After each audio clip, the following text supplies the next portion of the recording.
What I heard just the opposite. I'll bring the council back into session. I've just got word from City Manager Dick Zayce that the New Orleans Saints are leading the Vikings 14-9 with 10 minutes to go. I gotta go. They need me. We've concluded our public hearing testimony tonight and are now at council comments and potential adjournment, or where do we go from here, council members?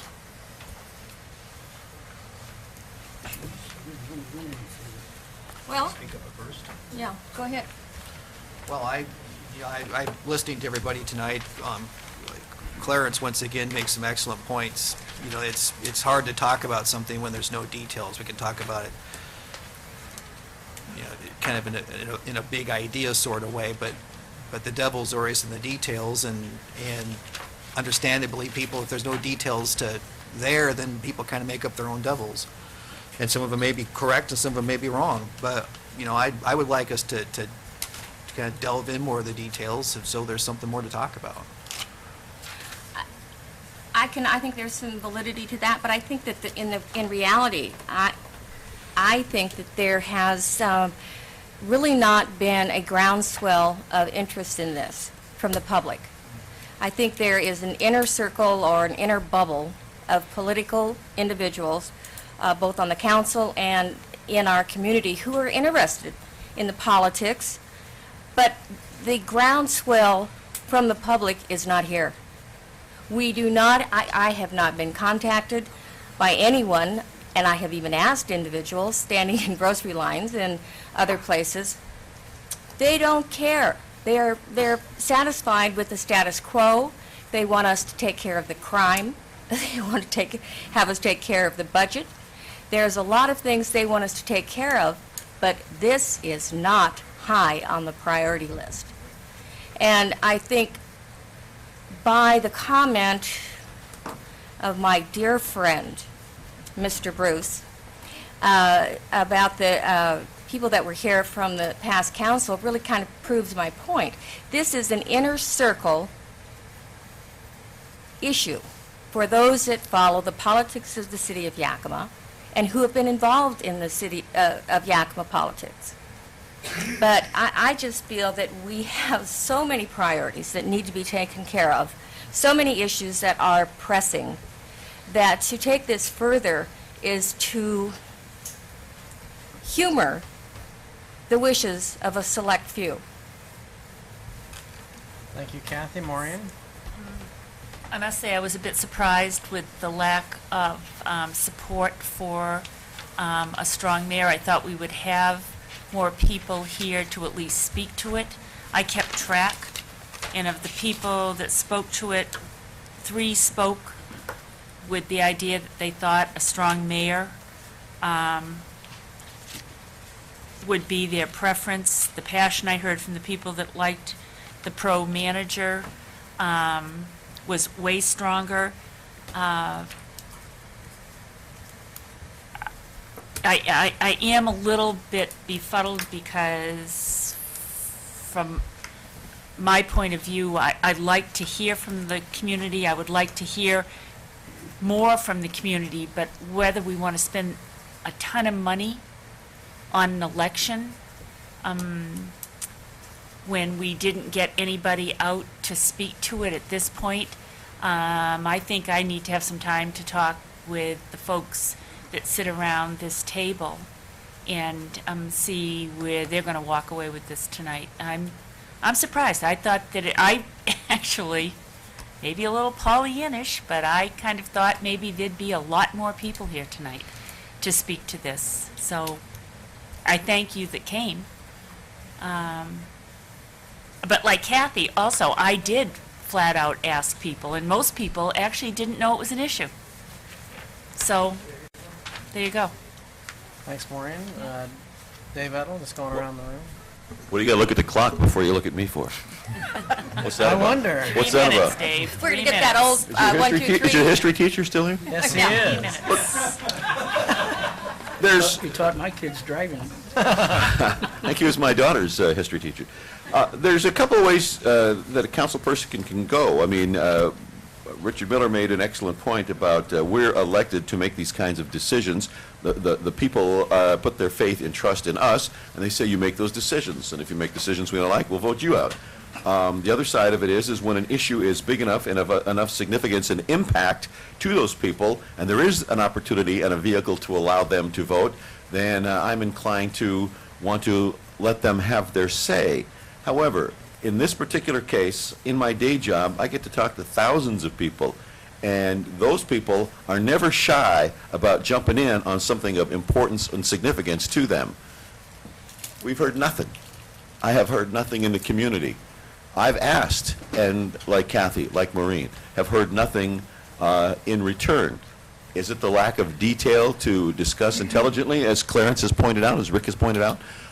Perhaps, but and I guess when I started this meeting, I was inclined to say, I think that this is going to be a significant enough change over time that the people should have their say. But as I thought about it, and as I heard what I heard, and factored in all that I know to this point, I don't know that there is justification for the expense, given the opportunity here and elsewhere to sort of rattle the cage and say, hey, we need to look into this. So at this point, I appreciate the let the people decide point of view, because that was mine going in, but that comes at a price, and the people have not indicated that they even want to weigh in. So I guess I'd have to hear a lot more compelling reasons to change before I'd suggest that we make the change. Mr. Mayor. Thank you, Dave. Go over here to Bill Lover. Oh, I thought you was going to get last. We've all talked. Well, first of all, 85% of communications is listening. And I consider myself a strong listener, a very active listener, and I really appreciate the testimony I've heard tonight. It kind of set me back because I really thought I was going to hear the opposite. I appreciate all the former elected. I particularly appreciate Paul George for his history of this. It, you know, I consider myself quite old, but, you know, he was talking back when I was 16.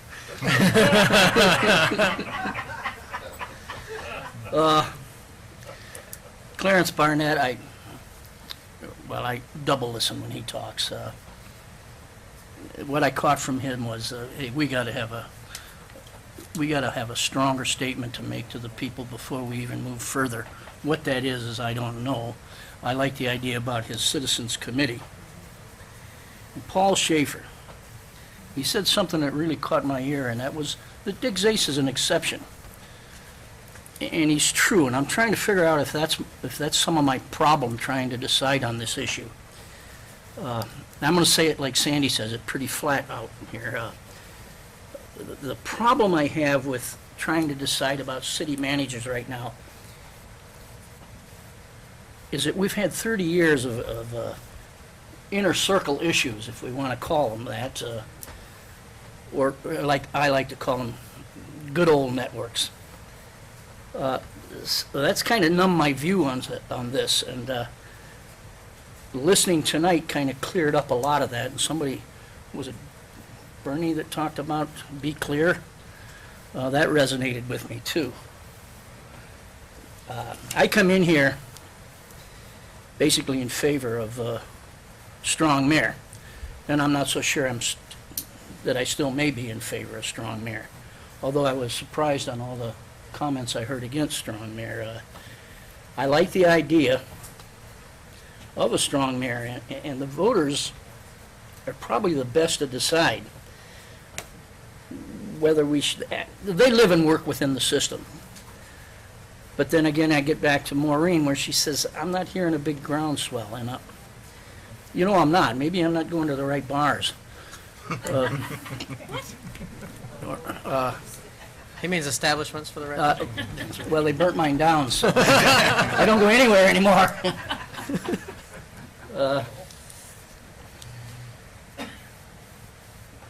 So I don't know how to close this, except that I still have a lot more study to do. And I did read the complete narrative, like Clarence. But that's not the study I need. The study I need is to really find out the pulse of this community. And the cost does mean something. but not as much as you think, because I think we could put it in an election that had other things going on at the same time. So I'm going to leave it with, I believe, if we're going to go any further, we do have to get a citizens committee with a lot of background in this. And I'm willing to listen to that. So I probably haven't let out my complete view, and I plan to leave it that way until we have more study. Thank you, Bill. Dave Edler? Well, I am not surprised by the turnout nor the direction that the conversation went tonight. I'm not at all surprised by that. I knew that the initial shot would create this kind of a conversation to begin with. And as you all know, I went out early and declared my my desire to see a true debate and true discussion about this. We, in my perspective, are at an interesting, unique time in the history of this community where we do have a long-term city manager retiring, which has given us an opportunity to not just look for his replacement, but really ask difficult questions about, is this the best way to do what we're doing with regards to local government? And we have chosen, the seven of us, to go in the direction that we're going. We chose not to spend any time looking at specifics. We chose to have a public hearing so that we could hear the input of the citizens, and we will choose at some point, hopefully tonight, whether to continue this process or to stop this process. So for me, I think that an interesting statement that was made, and I appreciate Dick Zais as much as anybody else in this room with regards to his ability to manage our city, I was swept in on a wave of get rid of Dick, and every council election post that has been, and somebody declared that as a part of their testimony. And for me, once I got inside this system, I started asking my question, is Dick the problem or is the system the problem? And I will tell you that from my perspective, the system is the problem. Dick is not the problem. It's the system that we are governed under.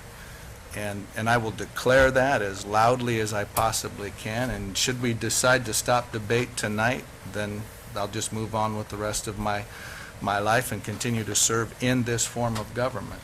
But I personally believe, much like Harris Myers said, when you have 7 people in charge, you have no one in charge. And we are in a very difficult time in the life of our community, a very difficult time in the life of our state and our nation, and we need leadership. And we need the kind of leadership that I think somebody needs to stand before the people and say, this is what I'm going to do as the mayor, as the leader of this community. And that person will be held accountable for those declarations and for the direction that they lead the city under the accountability not just of the people, but of the council. And again, we have an opportunity to take our community through what I think will be a great process. Do we not do that process because it will cost money? Do we continue to do the same thing and expect different results? Which is, I think, personally, that's my challenge to all of you. We keep doing the same thing, we're going to get the same results. And I think this is, again, a unique opportunity. It's a good time for the debate. And if I get my way, we will move this thing forward until we get to a place where we've identified how we would do it so that we can present it to the people and so that the people can decide if that's the way they want to do it. I am all in favor of continuing this process. Thank you.